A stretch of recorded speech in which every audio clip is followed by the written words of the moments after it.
핵심 포인트 5번, 보험제도의 특징에 의한 분류에 대해서 같이 한번 살펴보도록 하겠습니다. 먼저 출제 경향을 살펴보시면요. 첫 번째 유형은 보험 가입이 법에 의해서 강제화된 보험이 아닌 것은 이런 문제죠. 이거는 결국 뭐냐면 의무적으로 들어야 되는 의무보험이냐, 아니면 들어도 되고 안 들어도 되고 선택적으로 할 수 있는 임의보험이냐, 이걸 이제 구분하는 물어보는 문제인 거죠. 그러면 이제 강제화된 보험이 뭐예요? 의무보험이니까 의무보험이 아닌 걸 골라라, 뭐 이런 형태인 거고요. 두 번째, 다음은 보험의 경영 주체에 의해서 분류한 것이다. 성격이 다른 하나는 그러면 무슨 보험, 무슨 보험, 무슨 보험 열거해놓고 요 경영 주체에 의한 분류에 해당하지 않는 걸 골라라, 이런 거기 때문에 결론적으로 여기서는 딱 하나가 중요한 거예요. 여러 개의 보험으로 나누는 기준이 뭐야? 분류 기준이 뭐야? 이걸 꼭 알고 계셔야 되고, 이 분류 기준에 따라서 어떤 보험으로 나누어지는지 그 특성들을 간단하게 여러분이 정리해 두시면 될 것 같아요. 자, 첫 번째, 가입 대상에 따른 분류가 있죠. 가입 대상, 목적이 되는 대상이 뭐야? 만약에 재물이다, 그러면 이걸 우리가 재물보험이라고 합니다. 예를 들면 뭐 자동차보험, 화재보험, 도난보험, 이런 것들이 다 재물보험이 되겠고요. 두 번째, 인신보험. 인신보험은 글자 그대로 사람의 신체를 대상으로 하는 거죠. 그러니까 뭐 암보험, 상해보험 이런 것들이 될 거고요. 책임보험. 책임보험이라는 건 피보험자가 다른 사람에게 뭔가 책임을 져야 할 걸 대신해 주는 거죠. 가장 대표적인 게 배상책임보험, 뭐 다양한 뭐 가스배상책임보험, 뭐 학원 소유자 배상책임보험, 영업배상책임보험, 여러 가지 다른 사람에게 뭔가 손해를 끼쳐서 내가 배상 책임이 있을 경우 그 배상 책임을 보호받는 거고요. 그 다음에 이제 이익에 관한 보험이 있죠. 이익에 관한 보험 대표적인 게 뭐냐면 기업 휴지보험이라는 것이 있죠. 기업이 영업을 하는 과정에서 어떤 이유로 만약에 영업을 못하게 됐어요. 생산을 못하게 됐어요. 휴업을 하게 됐어요.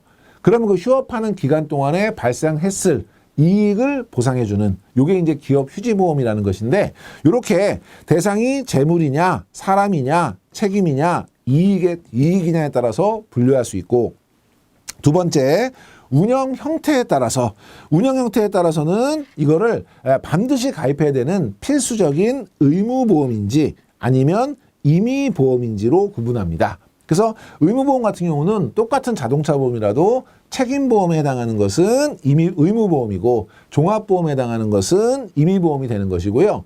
우리 법률적으로 뭐 다수의 피해가 있거나 이런 경우 예상이 될 경우에는 강제로 이제 의무화하고 있는 보험들이 있죠. 그 보험들이 의무보험인데, 중요한 건 운영 형태에 따라서 의무보험과 임의보험으로 나눈다. 요 분류 기준을 좀 잘 기억해 주시고, 보험료 납입 주체에 따라서 납입을 누가 하냐에 따라서 일반 개인, 가게가 납입을 하면 가게성 보험이 되는 거고요.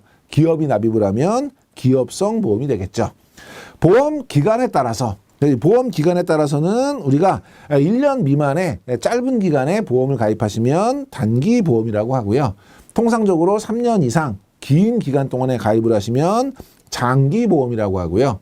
그 다음에 언제부터 언제까지 날짜 기준으로 일정한 그 날짜 기간 안에서 보험 혜택을 받게 되면 기간 보험이라고 하고요. 구간 보험, 이거는 장소의 개념이죠. 어디서부터 어디까지. 가장 대표적인 게 뭐 해상보험이나 운송보험 같은 경우는 출발항에서부터 도착항까지 이런 식으로 할 수 있기 때문에 그거는 이제 구간 보험이 되는 것이고, 혼합보험도 되는 거죠. 혼합보험 같은 경우는 가장 대표적인 게 여행자 보험 같은 경우, 보험 기간이 날짜로 확정이 돼 있고요. 그리고 실제로 적용할 때 우리 집 대문을 나설 때부터 나중에 우리 집 대문으로 들어올 때까지 이렇게 돼 있으니까 기간도 있고 구간도 있는 혼합보험이에요. 요거는 이제 기간에 따른 분류다, 이렇게 보시면 되고요. 가입 금액에 따른 분류가 있죠. 요거는 이제 우리 화재보험이나 이런 데 가면 세부적으로 공부를 하시겠지만 개념만 살펴보시면 보험 가액이라는 것이 먼저 있겠죠. 이 보험 가액은 실질적인 가치를 얘기해요. 예를 들면 우리 아파트가 있는데 이 아파트 화재보험을 들고 싶어요. 그럼 뭐 아파트의 실질적인 가치가 얼마인지 알아야 되잖아요. 이 시가하고는 개념이 다른 거예요. 그럼 우리가 감정평가사 같은 사람에게 부탁을 하는 거죠. 우리 아파트 실제 가치를 좀 이제 평가를 좀 해주세요. 그러면 원래 아파트에 건축할 때 들어간 비용에다가 물가 상승률, 그리고 시간이 지남에 따른 감가상각률, 이런 다양한 기준을 가지고 실제 아파트의 그 평가 금액을 계산해 줍니다. 이게 뭐냐면 보험 가액이죠. 이거는 뭐냐면 법률적으로 보상받을 수 있는 최고 한도예요. 실질적인 가치 이상으로 보상을 받으면 이건 이제 오버해서 받는 거니까 보험 가입 금액이라는 건 뭐냐면 이런 가액과 상관없이 예를 들면 제가 1억짜리 집인데 가서 10억짜리 화재보험 가입할 수 있잖아요. 그렇죠? 실질적인 가치는 1억. 이건 뭐냐면 보험 가액이에요.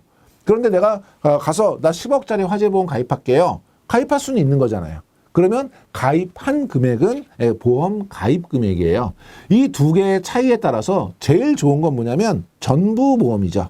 전부보험은 가액과 가입 금액이 똑같은 거예요.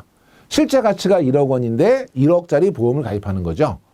이게 제일 좋은데 사실은 이렇게 보험 가입하기가 기업 같은 경우는 매년 결산을 하면서 자산 가치를 계산하지만 개인들은 집에 대한 감정평가를 안 하니까 실제로 이런 게 좀 어렵지요. 그래서 차이가 날 수밖에 없는데 가액보다 가입 금액이 작다. 예를 들면 실제 가치는 1억짜리인데 내가 5천만 원어치 화재보험만 가입했다. 그럼 일부만 가입했잖아요. 이런 걸 우리가 일부 보험이라 그래요. 그러면 얘는 가액하고 가입 금액 중에 누가 더 큰 거예요? 가액이 더 큰 거예요. 거꾸로 난 실질적인 가치가 1억인데 2억짜리 보험을 들었다. 그러면 괜히 초과해서 들었죠. 이게 초과보험이에요. 그러면 초과보험은 가액하고 가입 금액 중에 뭐가 더 큰 거예요? 가입 금액이 더 큰 거예요. 이럴 때 어떻게 보상이 되느냐는 뒤에 가서 보시도록 하고 일단 여기서는 가액과 가입 금액의 관계에 따라서 똑같으면 전부보험, 가액이 더 크면 일부보험, 가입 금액이 더 크면 초과보험이라고 한다. 개념 기억해 주시고 중복보험은 한 목적물에 대해서 여러 개의 보험을 가입하고 계신 거고요. 위험의 분담 관계에 따라서 내가 제일 처음에 그 위험을 부담한다라고 하면 원보험이고요. 어떤 보험회사가 보험을 받았는데 이게 너무 부담돼서 다른 회사에 다시 보험을 들었다. 이걸 우리가 재보험이라고 하는 거고요.